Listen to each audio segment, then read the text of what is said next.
चलिएगा आज की पोएम हम शुरू करते हैं। और आज की पोएम जो है बड़ी ही इंटरेस्टिंग है, क्योंकि आज की जो पोएम है वो है अ things of beauty. A things of beauty इसका मतलब होता है यानी कि सुंदरता वाली कोई वस्तु। ठीक है, सुंदरता वाली कोई वस्तु।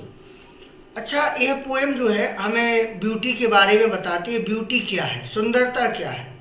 और इसको लिखा है जॉन कीट्स साहब ने। जॉन कीट्स साहब ने लिखा है। तो हम कविता को यानी कि पोएम को पढ़ेंगे। पोएम को एक एक शब्द का बड़ा ही शानदार विश्लेषण भी देखेंगे। ठीक है, इसके बाद हम सेंट्रल आइडिया भी देखेंगे, क्वेश्चन आंसर भी देखेंगे। लेकिन इसके पहले अगर हम सुंदरता के बारे में जान लेते हैं तो यह हमारे लिए बहुत ही बड़ा प्लस पॉइंट हो जाएगा कि सुंदरता है क्या। देखो, एक पोएम थी इंटरमीडिएट में, पहले अब तो कोर्स बदल चुका है, उसका नाम था ट्रू ब्यूटी। ट्रू ब्यूटी जो विलियम शेक्सपियर की पोएम थी, सोनेट थी, 14 लाइन की कविता थी, बड़ी ही सुंदर कविता थी। तो उसमें बताया गया था कि सुंदरता क्या होती है, वास्तविक सुंदरता क्या होती है। तो वास्तविक सुंदरता होती है जो हमें नेचुरल से मिले, प्रकृति से मिले, दिमाग से मिले। ठीक है, जैसे झरना, पहाड़, झीलें, ठीक है, कुंज, यहाँ पर लोग वास्तविक आनंद को प्राप्त करते हैं। और शारीरिक सुंदरता क्या होती है, जैसे आँख, गाल, ओंठ, जी क्या है, जी शारीरिक सुंदरता है। शारीरिक सुंदरता कुछ समय के बाद समाप्त भी हो जाती है। जैसे आँखें हैं, ओंठ हैं, गाल हैं, तो जब एक एज आती है, उम्र आती है, बुढ़ापा आता है, तो ये चीज़ें क्या होती हैं, अपने आप समाप्त हो जाती हैं। तो इस कविता में बड़ा ही शानदार ढंग से हमें सुंदरता के बारे में बताया गया है कि सुंदरता है क्या। ठीक है, और अच्छा मैं आपको बता दूं कि जो कवि है हमारे जॉन कीट्स साहब, तो देखिएगा जॉन कीट्स साहब जो है, इनका जन्म होता है 1795 में और इनकी मृत्यु हो जाती है 1821 में। मतलब एक छोटी सी उम्र में इनकी मृत्यु हो जाती है। 25 साल की उम्र में इनकी मृत्यु हो जाती है और इतनी छोटी सी समय में बहुत कुछ लिख दिया इन्होंने, रोमांटिक चीज़ें, क्योंकि रोमांटिक पोएट थे। बताते भी हैं कि वॉज आर्बिट्रस रोमांटिक पोएट। ठीक है, यह एक रोमांटिक पोएट थे। इनकी जो कविताएं थी रोमांटिक से भरी हुई थी, रोमांटिक थी, रोमांच से भरी हुई थी। ठीक है, और यह एक सर्जन भी थी। क्या थे, सर्जन भी थे।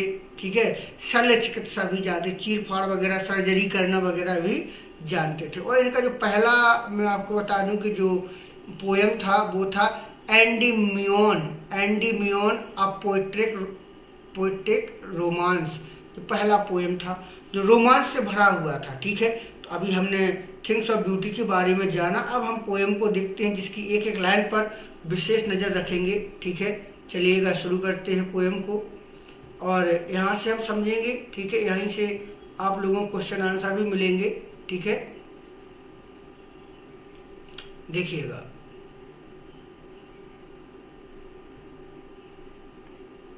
दिया गया है a thing of beauty. A thing of beauty, a thing means होता है कोई चीज, और ब्यूटी यानी कि सुंदरता। तो सुंदरता वाली चीज, सुंदरता वाली चीज, इट मीन्स होती है। और a joy for ever, Joy means होता है आनंद देना, और फॉर एवर मीन्स हमेशा। तो कोई सुंदर भी चीज हो तो वो हमेशा आनंद देती है। अच्छा, कोई भी चीज़ हो, सुंदरता वो हमेशा आनंद देती है। जैसे मान लो आपके पास ज्ञान है, तो ज्ञान क्या है, सुंदर चीज़ है। जैसे अच्छा, आप अपने तरीका से देखें, जैसे पार्क है, झरने हैं, नदियाँ हैं, तो ये तो सुंदरता वाली चीज़ है। तो ये हमें क्या देगी, सुंदरता देगी। अगर आप युवा अवस्था में पार्क में जाओगे तो क्या मिलेगी, खुशियाँ मिलेगी। और बुढ़ापे में भी अगर आप वहाँ जाओगे तो आपको क्या मिलेगा, खुशियाँ मिलेंगी। ठीक है, अब हम आगे बढ़ेंगे, आगे देखेंगे। आगे कभी कह रहा है इट्स लवलीनेस, यानी कि इसका प्यारापन। लवलीनेस मतलब प्यारापन, इसका प्यारापन इंक्रीज, बढ़ता है, इसका प्यारापन बढ़ जाता है। जो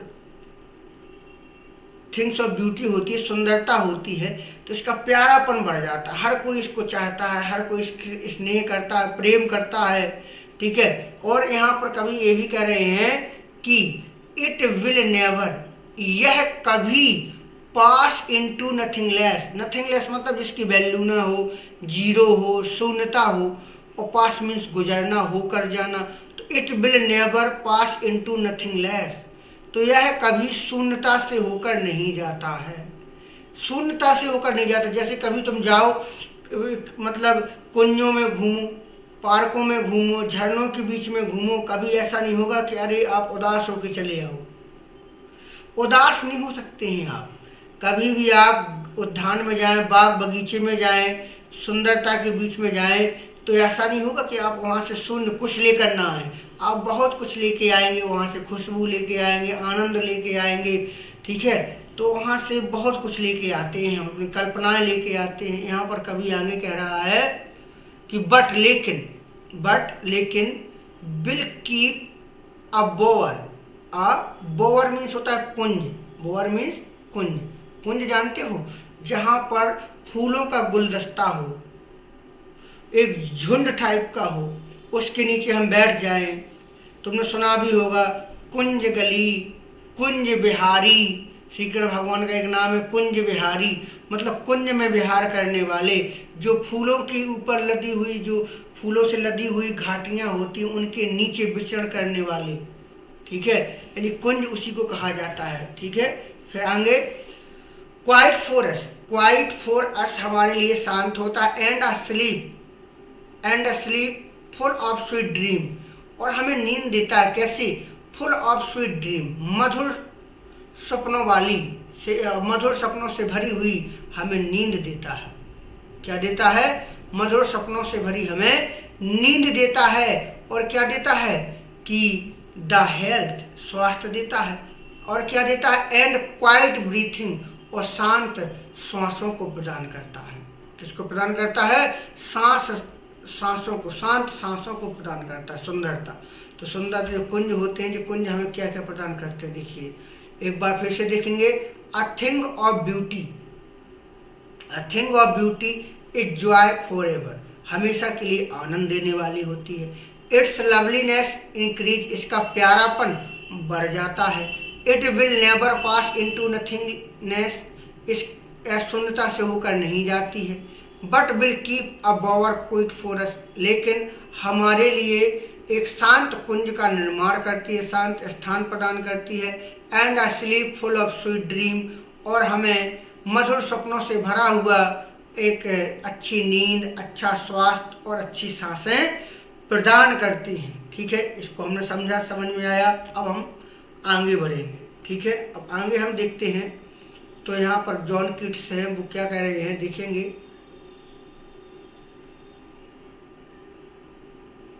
देखिएगा, अब अगले जो पैसेज है वहाँ पर क्या बता रहे हैं, थोड़ा एक मिनट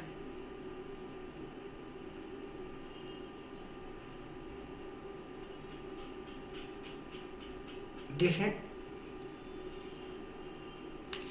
देयरफॉर मतलब इसलिए, ऑन एवरी मोरो मतलब होता है आने वाला कल, प्रत्येक आने वाले कल पर, जो प्रत्येक आने वाला कल है, तो उसमें क्या होना है देखिएगा। प्रत्येक आने वाले कल के लिए क्या बताया है, आर वी रिदिंग का मतलब होता है बुनना, जुड़ना, गूंथना, बांधना, ठीक है। तो आर वी रिदिंग, क्या हम बांध रहे हैं, किसको बांध रहे हैं। आगे यहाँ पर फ्लावरी बैंड का मतलब होता है फूलों वाला बंधन, फ्लावरी बैंड फूलों वाला बंधन। तो क्या हम फूलों वाला बंधन बांध रहे हैं, टू बिंड अस, हमें बांधने के लिए, टू द अर्थ, पृथ्वी से। तो क्या हमें पृथ्वी से बांधने के लिए फूलों वाला बंधन बांध रहे हैं, क्या हम पृथ्वी से जुड़ने के लिए फूलों का बंधन बांध रहे हैं, फूलों को इकट्ठा कर रहे हैं, फूलों का संग्रह कर रहे हैं, ठीक है। यहाँ क्यों, स्पाइट ऑफ डिस्पोंडेंस का मतलब होता है निराशा, और स्पाइट ऑफ के बावजूद, निराशा के बावजूद क्या हम संसार से बंधने के लिए फूलों का बंधन बना रहे हैं? किसके बावजूद? निराशा के बावजूद। ऑफ द इनह्यूमन दर्द of noble nature, of the inhuman, अमानवीय, दर्द मीन्स होता है कमी, दर्द मीन्स कमी, अमानवीय कमी के बावजूद। नोबल नेचर मीन्स होता है आचरण, स्वभाव, ठीक है, या सदाचरण या श्रेष्ठ भी कह सकते हैं। श्रेष्ठ आचरणों के अमानवीय कमी के बावजूद, अमानवीय कमी मतलब कोई पूर्णता है ही नहीं, अमानवीय कमी जो मानव के पास कमी होती है, उसके बावजूद भी हम संसार से जुड़, पृथ्वी से जुड़ने का काम कर रहे हैं। फिर ऑफ द ग्लूमी डेज, उदासीनता वाले दिन, उदासीनता वाले दिनों के बावजूद, उदासीनता वाले दिनों के बावजूद, जिन दिनों में हमारा मन न लगे, उदासी सी छाई रहे, उन दिनों के बावजूद भी क्या हम पृथ्वी से जुड़ रहे हैं? पृथ्वी के देखो, पृथ्वी बहुत बड़ी टीचर है, पृथ्वी हमें बहुत कुछ सिखाती है, इतना याद रखिएगा, ठीक है। तो यहाँ कवि देखो कितनी अच्छी बात कह रहा है, ऑफ ऑल द अनहेल्दी, सभी अस्वस्थ एंड ओवर डार्केंड का मतलब होता है अंधकारमय रास्ते पर, अत्यधिक अंधकारमय रास्तों के बावजूद, सभी कष्टकारक और अंधेरे से भरे रास्तों के बावजूद, ऑफ देखिएगा, of all the unhealthy and over darkened ways, तो सभी अस्वस्थ और अत्यधिक अंधेरे रास्तों के बावजूद क्या हम इस संसार से बंधने के लिए फूलों का बंधन बना रहे हैं? निराशा के बावजूद, अमानवीय कमी के उच्च गुणों के बावजूद, उदासीनता के दिनों के बावजूद, सभी अस्वस्थ और अंधेरे रास्तों के बावजूद क्या हम पृथ्वी से बंधने के लिए फूलों का बंधन बना रहे हैं? इनके बावजूद भी क्या हम पृथ्वी से जुड़ने का बंधन बना रहे हैं? तो उत्तर कहता है मेड फॉर आवर सर्चिंग, यानी कि अपनी खोज जारी रखी जाती है, इनके बावजूद भी हम अपनी खोज को जारी रखते हैं। उत्तर मिलता है यस, हाँ, उत्तर मिलता है हाँ। इन स्पाइट ऑफ ऑल, इन सभी के बावजूद, इन स्पाइट ऑफ ऑल, इन सभी के बावजूद, some shape of beauty move away the pall from our dark spirit. Some shape of beauty, some shape means होता है आकार, ठीक है। तो कुछ पृथ्वी का जो सुंदरता का जो आकार है, इस, ठीक है, मूव्स मीन्स हटा देता है, the Pal from our dark spirit, Pal from means होता पाल मीन्स पर्दा, ठीक है, वहम, और अवर डार्क स्पिरिट हमारी अंधकारमय अंतर आत्माओं से यह पर्दा को हटा देता है। कौन हटा देता है? The some shape of beauty, थोड़ा सा ब्यूटी का जो आकार है, थोड़ी सी सुंदरता जो है हमारे वहम को नष्ट कर देती है, ठीक है। अगर हमारे रास्ते में कुछ आता भी है तो थोड़ी सी अगर सुंदरता है तो हमारे अंधकार को दूर कर दे। जैसे मतलब गर्मियों के दिनों में एक कमल का फूल खिला हुआ है, ठीक है, तो वह पूरी सुंदरता उसी में आप देख सकते हैं, ठीक है। आगे देखेंगे, आगे बढ़ेंगे, आगे बताया जा रहा है। पोएम जो है बड़ी इंटरेस्टिंग है और बड़ी ही शानदार है, क्योंकि जो परीक्षा में 1-2 बार पूछी भी जा चुकी है। अब कहते हैं सच द सन। अब देखो यहाँ से कितनी अच्छी लाइन है, सच, एक मिनट थोड़ा सा,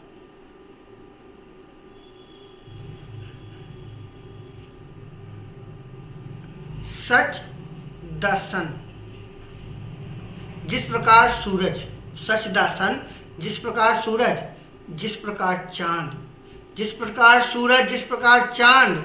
फिर क्या कह रहा है कवि, ट्रीज ओल्ड एंड यंग, यानी कि पुराने वृक्ष, एंड यंग और नए वृक्ष। जिस प्रकार सूरज और चंद्रमा, पुराने वृक्ष और नए वृक्ष। स्प्रोटिंग अ शेडी बून, स्प्रोटिंग अ शेडी बून मतलब साधारणतः छायादार वरदान दे रहे हैं। कैसा वरदान दे रहे हैं, छायादार वरदान दे रहे हैं, ठीक है। और ऐसे ही फोर सिंपल शीप, किसके लिए, साधारण भेड़ों के लिए, साधारण भेड़ों के लिए छाया दे रहे हैं। एंड और सच आर डैफोडिल्स, डैफोडिल्स और ऐसे ही हमारे डैफोडिल्स के वृक्ष हैं, डैफोडिल्स के वृक्ष हैं मतलब नरगिस के वृक्ष हैं, मतलब कुमुद भी एक प्रकार के कह सकते हैं। तो ऐसे ही हमारे नरगिस के वृक्ष हैं जो सभी को छाया देते हैं, ठीक है। जिस प्रकार पुराने वृक्ष और नए वृक्ष भीड़, साधारण भेड़ों को अपनी शैडी देते हैं, छाया देते हैं, उसी प्रकार से हमारा नरगिस का वृक्ष है जो हम सबको छाया देता है। क्या देता है, छाया देता है, ठीक है। आगे किसको, अब आगे देखेंगे, विथ द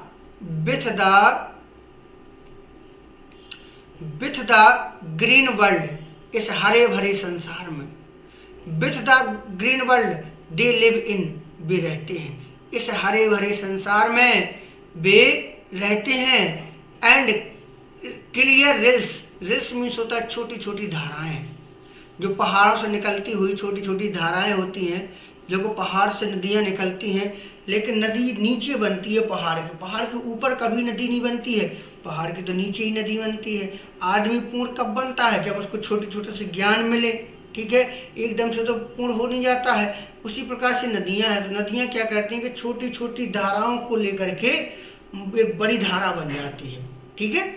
तो उसी पर जैसे एंड क्लियर रिल्स और स्वच्छ यानी कि छोटी छोटी धाराएं, और स्वच्छ छोटी छोटी धाराएं, ठीक है।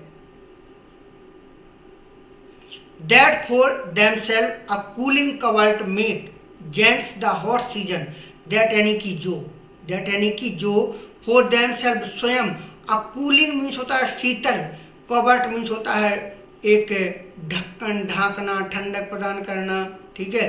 तो जो कि उनके ऊपर, और जेंट्स द हॉट सीजन मतलब तपते मौसम के विरुद्ध एक ठंडक प्रदान करते हैं। कौन प्रदान करते हैं, क्लियर रिल्स यानी कि स्पष्ट धाराएं, छोटी छोटी सी धाराएं हैं जो स्वयं गर्मियों के समय में या गर्मियों के विरुद्ध, ठीक है, उन्हें ठंडक प्रदान करती हैं। कैसे, द मिड फॉरेस्ट बैक, और जो जंगल होता है मिड फॉरेस्ट, बीच का भी जंगल कह सकते हैं, बीच जंगल की झाड़ियाँ, बैक मीन्स ब्रेक मीन्स झाड़ियाँ, बीच जंगल की, ऐसे ही बीच जंगल की झाड़ियाँ rich with a sprinkling of fair musk rose, ठीक है, मस्क रोज ब्लूम्स, और ऐसे ही स्वच्छ कस्तूरी, मस्क रोज ब्लूम्स का मतलब होता है कस्तूरी, स्वच्छ कस्तूरी गुलाब के फूलों के फैलाव से समृद्ध रखती हैं, जुड़ी हुई रहती हैं। अच्छा, कस्तूरी क्या होता है, कस्तूरी हिरन में निकलती है। कहाँ निकलती है, हिरन में। अच्छा, कस्तूरी जैसे इस हाथ में हमने कस्तूरी को ले लिया इस हाथ में, और इस हाथ को अगर तुम बगल वाले हाथ की खुशबू लोगे तो इसकी खुशबू यहाँ तक आएगी, इसमें से आएगी। ऐसा नहीं है जैसे एक आदमी नहीं, 5 व्यक्ति भी अगर यहाँ कस्तूरी को पकड़ लें और दूसरा व्यक्ति तुम्हारा हाथ पकड़ के अपने हाथ को सूंघे तो वहाँ भी स्मेल पहुँच जाती, खुशबू पहुँच जाती है, ठीक है ना। समझ में आया। तो स्वच्छ कस्तूरी इसलिए कहा गया है कि स्वच्छ कस्तूरी गुलाब के फूलों के फैलाव से समृद्धि को फैलाते हैं, ठीक है। आगे बढ़ेंगे, आगे देखेंगे।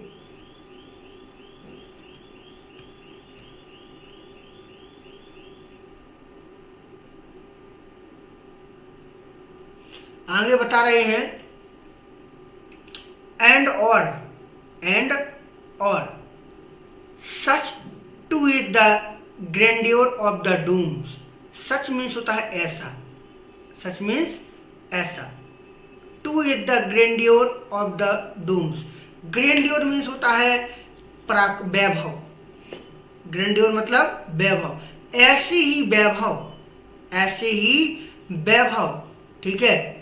Of the dooms, dooms means होता है यानी कि अंतिम समय में, अंतिम समय में, प्रलय के दिन भी कह सकते हैं, प्रलय के दिनों में।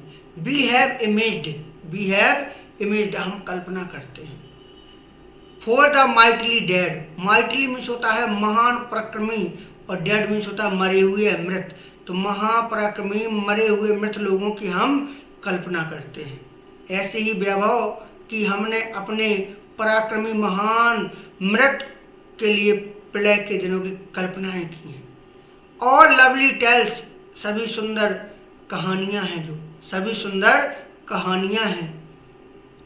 दैट वी हैव हियर्ड और रीड, जो हमने पढ़ी हैं और सुनी हैं। हियर्ड मीन्स सुनी है और रीड मीन्स पढ़ी हैं, तो वो हमने कहानी। अच्छा, पराक्रम भी सुंदरता होता है, पराक्रम भी सुंदरता होता है, इसको सुनना भी सुंदरता। जैसे बुंदेलखंड में एक कहावत रहती है, पराक्रम की वीर आलाखंड में लिखा भी है, ठीक है, कि जिस दिन जन्म लियो आल्हा ने, धरती धसी अढ़ाई हाथ। मतलब जिस दिन आल्हा ने जन्म लिया था उस दिन धरती 2.5 हाथ धस गई थी।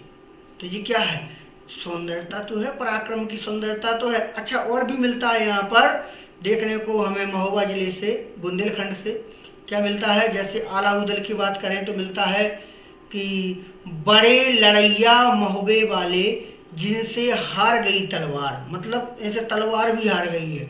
बड़े लड़ैया महोबे वाले जिनसे हार गई तलवार, एक के मारे 2 मर जाएं, तीसरा खौफ खाए मर जाए।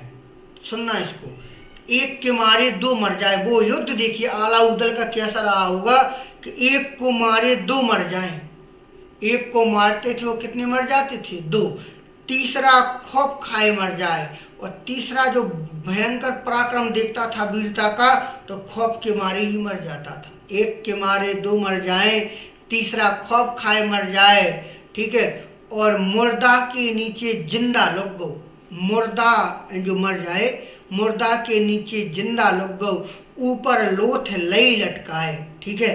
तो यहाँ पर हम जब सुनते हैं तो हमारे जो भुजाएं हैं फड़कने लगती हैं, हमारे रोम रोम में क्या नाम नई स्फूर्ति ताकत आ जाती है इस खंड काव्य को सुन करके। तो ये भी सुंदरता है। और मैं आपको एग्जाम्पल के लिए आपके तौर से ही बता दूं, अगर आपके मोहल्ला पड़े उसमें लड़ाई होती है तो आप उसको देखने जरूर जाते हो, पराक्रम को देखने जरूर जाते हो। बालकनी से, गेट से, खिड़की से, जंगला से देखते हो कि किसकी लड़ाई हो गई है। तो क्या है जी, पराक्रम तो है, शौर्य है, वीरता है, वैभव है, इसको देखने जाते हो ना। आया समझ में? आगे दिया गया है एंड और एंडलेस फाउंटेन।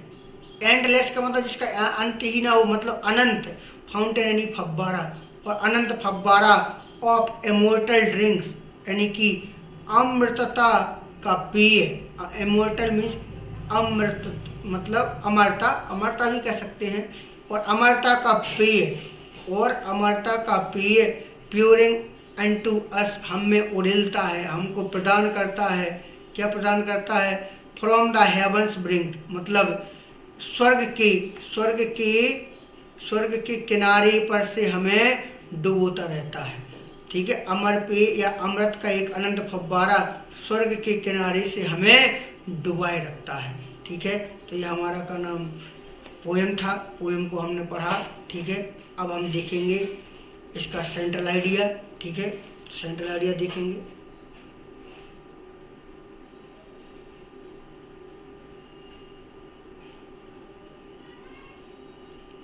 सेंट्रल आइडिया पहले हम हिंदी में देखेंगे, इसके बाद अंग्रेजी में देखेंगे, ठीक है। पहले हिंदी में देख लेते हैं, ठीक है। इम्पोर्टेंट है इसको आप अपने हिसाब से शेयर जरूर कर दें, खास तौर पर अपने मित्रों को, ताकि वो भी इसको पढ़ सकें। देखें, दिया गया है कविता। कविता अ थिंग्स ऑफ ब्यूटी, कविता थिंग्स ऑफ ब्यूटी महान अंग्रेजी कवि जॉन कीट्स के द्वारा रचित है। इस कविता में कवि प्रकृति की सुंदरता के बारे में वर्णन करता है। वह कहता है कि एक सुंदर वस्तु प्रसन्नता का स्रोत होती है और यह हमें हमेशा के लिए खुशी प्रदान करती है, क्योंकि सुंदरता कभी समाप्त नहीं होती है। यह हमें शांति, मधुर सपनों से भरी हुई नींद और अच्छा स्वास्थ्य प्रदान करती है। सुंदरता की वस्तुएं जिनका कविता में उल्लेख किया गया है वे हैं सूरज, चंद्रमा, नए और पुराने पेड़, नरगिस के पुष्प, साफ जलधारा, कस्तूरी, गुलाब एवं जंगल आदि। हम अपने जीवन में बहुत से कष्ट और दर्द रखते हैं, फिर भी हम अपने जीवन से प्रेम करते हैं। सुंदर वस्तुएं हमारे कष्ट और दर्द को दूर कर देती हैं और ये चीज़ें हमें पृथ्वी से बांधती हैं। प्राकृतिक सुंदरता अमृत के समान है जो स्वर्ग से हमारे ऊपर भेजा जा रहा है। ये चीज़ें हमारे अंदर सकारात्मकता विकसित कर देती हैं जो हमारे लिए आनंद है। अगर हम चाहें तो लिख सकते हैं इसका काव्यगत सुंदरता या सौंदर्य। कविता में रूपक अलंकार का प्रयोग बहुत सुंदर तरीके से किया गया है। कविता की कथा वस्तु प्राकृतिक सुंदरता है। कविता की भाषा बहुत साधारण है और इसे बहुत आसानी से समझा जा सकता है। अब हम इसका देखेंगे अंग्रेजी वर्जन। ठीक है, इसका अंग्रेजी में देखेंगे। ठीक है, नोट्स हैं, अगर आपको इसका नोट्स भी चाहिए तो जरूर कमेंट बॉक्स में बताएं। ठीक है, तो इसका आपको नोट्स PDF मिल जाएगा। ठीक है, आगे देखेंगे central idea. The poem a things of beauty is composed bye John Keats. ठीक है, तो थिंग्स ऑफ ब्यूटी पोएम जो है तो जॉन कीट्स जो है ग्रेट इंग्लिश पोएट, महान अंग्रेजी कवि जो हैं जॉन कीट्स के द्वारा रचित है। इन दिस पोएम, इस कविता में the poet describes about the beauty of nature. Poet यानी कि कवि डिस्क्राइब वर्णन करता है about the beauty of nature, प्रकृति की सुंदरता के बारे में। तो इस कविता में कवि प्रकृति की सुंदरता के बारे में वर्णन करता है। ही सेज, वह कहता है दैट की a beautiful things is a source of Joy. A beautiful things, सुंदर वस्तु इज यानी कि होती है, अ सोर्स ऑफ जॉय यानी खुशी का सोर्स यानी कि स्रोत होती है। एंड और इट प्रोवाइड अस, और यह हमें प्रदान करती है, क्या प्रदान करती है? जॉय फॉर एवर, हमेशा के लिए आनंद को प्रदान करती है। बिकॉज, क्योंकि ब्यूटी नेवर डाइज, क्योंकि सुंदरता कभी नष्ट नहीं होती है। आगे हम देखेंगे।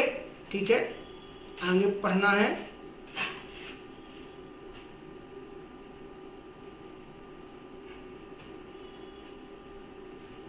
इट गिव अस पीस, यह हमें शांति, sleep full of sweet dream यानी कि मधुर सपनों से भरा हुआ नींद, एंड गुड हेल्थ और अच्छा स्वास्थ्य प्रदान करती है। तो यह हमें शांति, अच्छे मधुर सपनों से भरी हुई नींद और अच्छा स्वास्थ्य प्रदान करती है। द थिंग्स ऑफ ब्यूटी, ठीक है, the things of beauty maintained in the poem. ठीक है, तो इस कविता में सुंदरता की जो चीज़ें हैं वो मेंटेन की गई हैं, जैसे द सन, सूरज, द मून, चंद्रमा, ट्रीज, वृक्ष, ओल्ड एंड यंग, ठीक है, तो पुराने और नए वृक्ष, डैफोडिल्स, नरगिस के वृक्ष, क्लियर रिल्स, स्वच्छ धाराएं, मस्क रोज यानी कि कस्तूरी गुलाब, एंड आल्सो फॉरेस्ट और जंगल भी, इन चीज़ों को समाहित किया गया है। We have a lot of suffering and pain, हमारे पास बहुत ज़्यादा सफरिंग यानी कष्ट और दर्द है इन अवर लाइफ, हमारे जीवन में। एट, फिर भी वी लव अवर लाइफ, फिर भी हम अपने जीवन से प्रेम करते हैं। द ब्यूटीफुल थिंग्स, सुंदर चीज़ें, रिमूव, हटा देती हैं, अवर सफरिंग, हमारे कष्ट को, एंड पेन, दर्द को। सुंदर चीज़ें हमारे कष्ट को और दर्द को समाप्त कर देती हैं। दीज थिंग्स, ये चीज़ें, बाइंड अस, हमें बांध देती हैं, विथ अर्थ यानी पृथ्वी से, यह चीज़ें हमें पृथ्वी से बांधे रहती हैं। नेचुरल ब्यूटी यानी कि प्राकृतिक सुंदरता इज लाइक इमोर्टल ड्रिंक, ठीक है, अमर पेय की तरह होती हैं। जो प्योरिंग अनटू अस, जो हम में उड़ेला जाता है, फ्रॉम द हेवन, आसमान से। सुंदर चीज़ें अमर पेय की तरह होती हैं जो हम में, ठीक है, आसमान से उड़ेला जाता है। दीज थिंग्स, ये चीज़ें डेवलप पॉसिबिलिटी इनटू अस, ये चीज़ें हम में सकारात्मकता डेवलप करती हैं। Which is a joy for ever, जो हमें हमेशा के लिए आनंद देती है, ठीक है। चलिएगा, हमने इसको पढ़ा, ठीक है। आगे इसका पोएट्रिक ब्यूटी है, उसको भी थोड़ा देख लेंगे, ठीक है। सेंट्रल आइडिया बहुत ही इम्पोर्टेंट है, इसका परीक्षा में पूछा जाता है। देखिएगा, पोएट्रिक ब्यूटी, तो इसमें हम लिख सकते हैं the figure of speech metaphor is beautifully used in the poem, ठीक है। The theme of the poem, poem का जो कथा वस्तु है, इज नेचुरल ब्यूटी, प्राकृतिक सुंदरता है। The language of the poem, poem की जो भाषा है, इज वेरी सिंपल, बहुत सामान्य है। And it can be understood very easily, और इसे बहुत ही आसानी से समझा जा सकता है, ठीक है। अब इसके हम देखेंगे क्वेश्चन आंसर। तो क्वेश्चन आंसर का हम अलग से एक वीडियो बनाएंगे इसका, ठीक है। हमें थोड़े कमेंट बॉक्स में बताएंगे आप लोग, ठीक है। पहले शेयर करिए अपने मित्रों तक ताकि वो इससे जुड़ सकें। और इसका जो क्वेश्चन आंसर का जो वीडियो है, हम इसका अलग से देंगे क्योंकि वीडियो फिर बड़ा हो जाता है, ठीक है। चलिएगा, धन्यवाद।